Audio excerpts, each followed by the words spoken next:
En el increíble mundo de las civilizaciones antiguas o desaparecidas, hay un tema que siempre ha navegado entre la fantasía y la realidad, tanto así que alimenta tantas esperanzas como decepciones.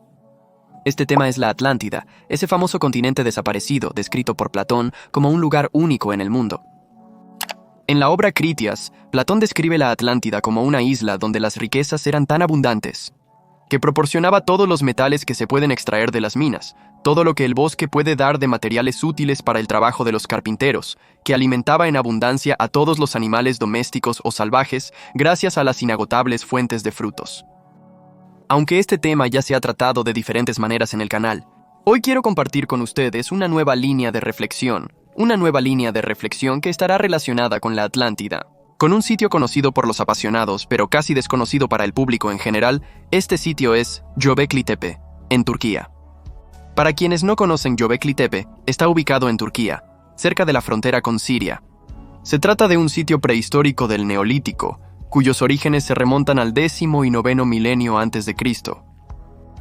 Göbekli Tepe es un sitio único en el mundo por el anacronismo que representa. No es que su datación deba ponerse en duda, sino más bien en relación con la estructura social a la que atribuimos este sitio. Göbekli Tepe se interpreta como un santuario que servía como lugar de reunión para grupos de cazadores-recolectores que se juntaban ahí para celebrar fiestas comunitarias. Que un día los cazadores-recolectores se hayan reunido para pequeñas fiestas comunitarias, eso no representa ningún problema.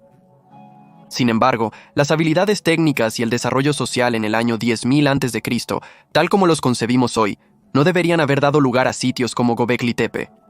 O bien, simplemente tendríamos que considerar que en esa parte del mundo, los pueblos no eran tan primitivos como lo eran sus primos europeos, por ejemplo. Después de todo, estamos cerca de la cuenca mesopotámica de donde surgieron los sumerios. Para muchas personas, la Atlántida de Platón no es más que un relato metafórico y alegórico. De hecho, el aspecto alegórico de los diálogos de Platón es muy común. Eso no significa que lo que se acepta en los años 2000 tenga que quedarse fijo en el tiempo.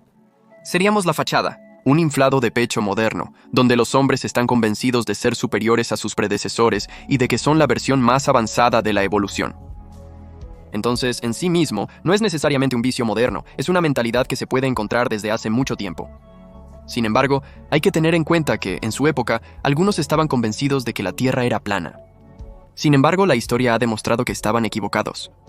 Entonces, si por un momento dejamos de lado nuestro sentimiento de superioridad y pensamos de manera objetiva y empírica, entonces parece casi inevitable que, dentro de 100 o 200 años, nuestras creencias actuales sobre la Atlántida se hayan desmoronado en favor de nuevas ideas que se convertirán en una nueva realidad. Sócrates lo decía él mismo: todo lo que sé es que no sé nada. Una frase esencial para mantener la mente abierta, yendo en contra de las limitaciones psicológicas de quienes están totalmente convencidos. Entonces, es en el marco de esta reflexión general que algún día podría dar lugar a nuevas ideas, tal vez acompañadas de nuevos descubrimientos, que uno puede preguntarse si Göbekli Tepe tenía alguna relación con la Atlántida. En sus relatos, Platón habla del fin de la Atlántida, alrededor del año 9600 a.C. Esa fecha corresponde al periodo en el que se erigió Göbekli Tepe. Göbekli Tepe parece surgir como una anomalía, sin nada que pudiera haber anticipado su existencia. Un poco como las pirámides de la tercera y cuarta dinastía egipcia, que aparecen como obras terminadas, surgidas de la nada. Con como único intento de prueba exitoso, la pirámide escalonada de Saqqara, que sin embargo, no habría sido de mucha utilidad, ya que no es una pirámide propiamente dicha, sino una sucesión de mastabas. Por un lado, Göbekli Tepe surge de la tierra de repente, pero tampoco entendemos en qué contexto fue erigido. Entendemos bien los sitios megalíticos del Neolítico que se encuentran en Malta y Gozo, por ejemplo, algunos de los cuales datan de hace más de 5.000 años.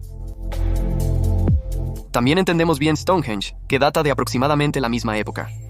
Stonehenge, por ejemplo, proviene de una comunidad agrícola próspera, cuyo auge permitía a sus miembros no tener que soportar siempre la dureza del trabajo, y de utilizar los recursos generados por esa economía para iniciar un proceso de enseñanza. Los miembros de la comunidad podían entonces desarrollar habilidades como la astronomía, la ingeniería o incluso la arquitectura. Así que en Stonehenge tenemos un contexto socioeconómico propicio para la aparición de un sitio megalítico.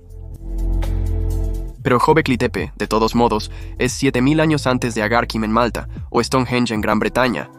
¿Y antes de Göbekli Tepe qué había? Pues nada. En términos de civilización, solo teníamos a los cazadores-recolectores de los que hablábamos antes. Así que hay ciertas contradicciones con el nivel de desarrollo necesario para establecer un complejo así. Es difícil imaginar a cazadores-recolectores que aún no se han asentado. Erigir algo tan elaborado, no solo elaborado, sino también sintomático de la profunda y floreciente sedentarización de una sociedad.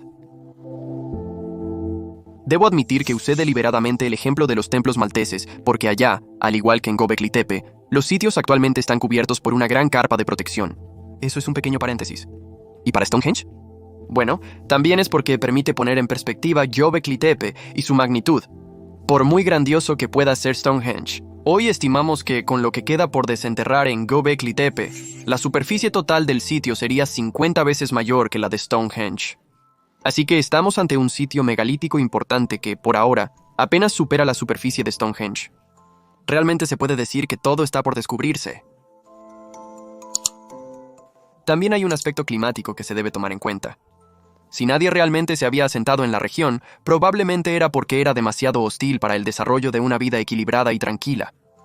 Cuando decimos hostil, simplemente queremos decir que no estamos en un entorno exuberante, como puede ser el caso en Egipto, aunque allá tampoco estamos tan lejos del Éufrates. Pero por ejemplo, sin importar la época en la que se hayan construido las pirámides de Egipto, el Nilo siempre permitió irrigar tierras y mano de obra. En resumen, el agua permitió que la vida se desarrollara. Por otro lado, no se puede decir lo mismo de Göbekli Tepe, donde la región es bastante árida, y en principio no deja mucho espacio para el desarrollo. O al menos un desarrollo no tan avanzado como en Egipto. Entonces me dirán, ¿Platón hablaba de una isla? En Göbekli Tepe no hay isla y no hay mucha agua, así que no tiene nada que ver. Excepto que Platón bien pudo haber usado el término isla como una imagen para definir el aspecto circular de la Atlántida que se encuentra en Göbekli Tepe. Pero lo más sorprendente de todo esto es que, a pesar de la aridez de esta región, la agricultura logró surgir en el momento del surgimiento de Göbekli Tepe. Como si el desarrollo civilizacional hubiera surgido de repente y en todos los niveles.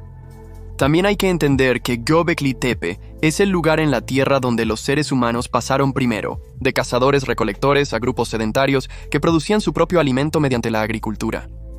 Y todo eso sucedió casi 2000 años antes de que volviera a ocurrir en China. Así que fue en Göbekli Tepe donde nació la agricultura, en el corazón de la media luna fértil en Mesopotamia.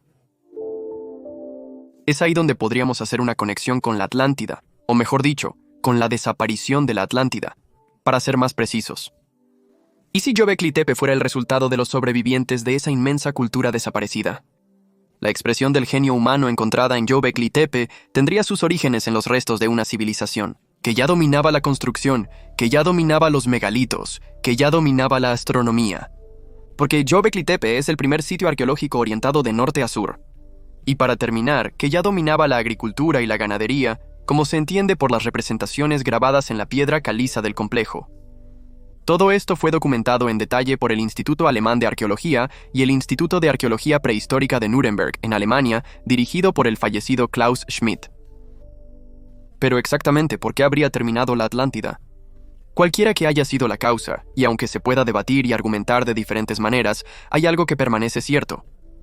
Gracias a los núcleos extraídos y analizados en Groenlandia, sabemos que el cambio climático que provocó el fin de la última era glacial ocurrió de manera abrupta. Tan abrupto que no es descabellado imaginar una ruptura civilizatoria importante.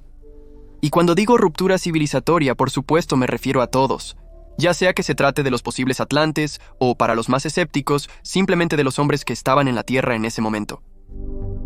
Entonces, ¿qué huellas nos dejaron los ocupantes de Göbekli Tepe? Bueno, son muy escasas, sobre todo porque esa época pertenece al Neolítico precerámico. Eso significa que la alfarería aún no existía. La alfarería no existía, pero las relaciones con los animales sí estaban muy presentes. Tanto así que en estos pilares, que podían alcanzar hasta 5,5 metros de altura y pesar 50 toneladas, encontramos búfalos, zorros, serpientes, buitres, arañas, diferentes insectos, burros, gacelas y hasta leones. Una variedad de fauna que dice mucho sobre la vida en esta región, ya sea en términos de movilidad o de biodiversidad. Cuando pensamos en la posibilidad de una civilización desaparecida, de la cual aún tenemos casi todo por descubrir, la idea no es tan descabellada como parece. Pues sí, Porque si lo pensamos bien, nadie sospechaba la existencia de los pueblos del Valle del Indo antes de los años 1920. Fue a partir de ese momento que los británicos intensificaron las excavaciones arqueológicas en la India, y especialmente en Mohenjo-Daro, que se volverá parte de Pakistán cuando el país obtenga su independencia, en 1947. Así que, al final, no es nada increíble ni descabellado imaginar una civilización aún desconocida. Nuestra propia historia y nuestros propios descubrimientos lo han demostrado desde hace cientos de años. La historia del hombre y el conocimiento que tiene de ella no son más que el fruto de su evolución. La evolución es como la tecnología. Ninguna de las dos tiene empatía por los sentimientos humanos. Nos superan y forman nuestro futuro por su impacto en el presente, un impacto sobre el cual no podemos hacer nada. No tenemos el control. Evolucionaremos constantemente, y a través de esa evolución comprenderemos cosas nuevas, descubriremos nuevos vestigios, nuevas civilizaciones. Creer que ya no hay nada importante por descubrir es creer que hemos llegado al final de nuestra evolución. Pero esto es imposible, porque evolucionar es inherente al hecho de estar vivos. Si la idea de un vínculo con la Atlántida de Platón parece muy seductora, no olvidemos otra opción, más académica y mucho más simple: los cazadores-recolectores. En la época de Göbekli Tepe estaba mucho más avanzado de lo que se reconoce. Si no, ¿cómo habría erigido todo eso? Además, seguimos subestimando mucho la inteligencia de los pueblos primitivos incluso hoy en día. No es porque no enviaran satélites al espacio para sus teléfonos inteligentes que no fueran inteligentes.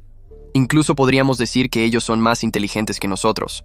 En la medida en que lo que pensamos que es inteligencia no es más que un enorme conjunto de requisitos científicos y tecnológicos.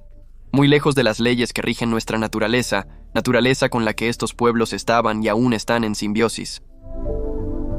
Michael Shermer, un periodista científico e historiador de las ciencias estadounidense firmemente arraigado en posiciones académicas, lo menciona él mismo, admitiendo claramente que todos nosotros, los pueblos, entre comillas desarrollados, nos hemos vuelto incapaces de sobrevivir en un entorno natural y que estamos en una fase de fragilización, apenas capaces de habitar en el entorno artificial del mundo moderno. Entonces siempre es muy complicado conformarse con un no sabemos. Y es aún más complicado articular un argumento cuando se quieren proponer alternativas que hasta ahora han sido ignoradas o rechazadas. Por eso, por ejemplo, La huella de los dioses de Gramankok es una obra fascinante. Aunque no habla de Göbekli Tepe. Así que sabemos que Göbekli Tepe fue construido por humanos, que el sitio data de hace aproximadamente 12.000 años, y que la cuestión es saber cuál era su nivel de desarrollo y si eventualmente fue influenciado por factores externos.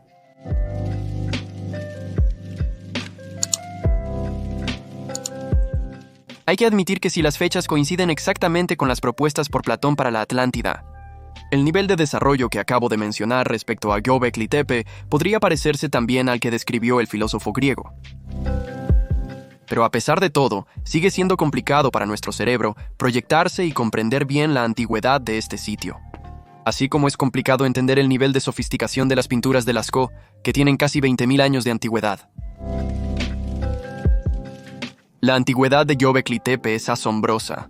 En nuestra línea de tiempo que nos separa de Göbekli Tepe, estamos 2.000 años más cerca de las pirámides de Egipto, según su datación convencional, de lo que las pirámides estaban de Göbekli Tepe. En otras palabras, habrá que esperar otros 2.000 años para que las pirámides de Egipto estén cronológicamente a la mitad del camino. Entre Göbekli Tepe y nuestra época contemporánea, son nociones temporales casi inimaginables, incluso si hablamos de, entre comillas, solo 10.000 años. Esto realmente deja la puerta abierta a muchas ideas y debates sobre lo que pudo haber sucedido. En una época tan lejana que los tigres dientes de sable aún existían. Y si no se trataba de un pueblo proveniente de la Atlántida o ayudado por ella, entonces surge otra pregunta. ¿Dónde están las etapas evolutivas que llevaron a Göbekli Tepe? Y en ausencia de esas etapas evolutivas, ¿es apropiado dejar todas las posibilidades abiertas para que cada quien pueda formarse su propia opinión? Subtitulaje 501.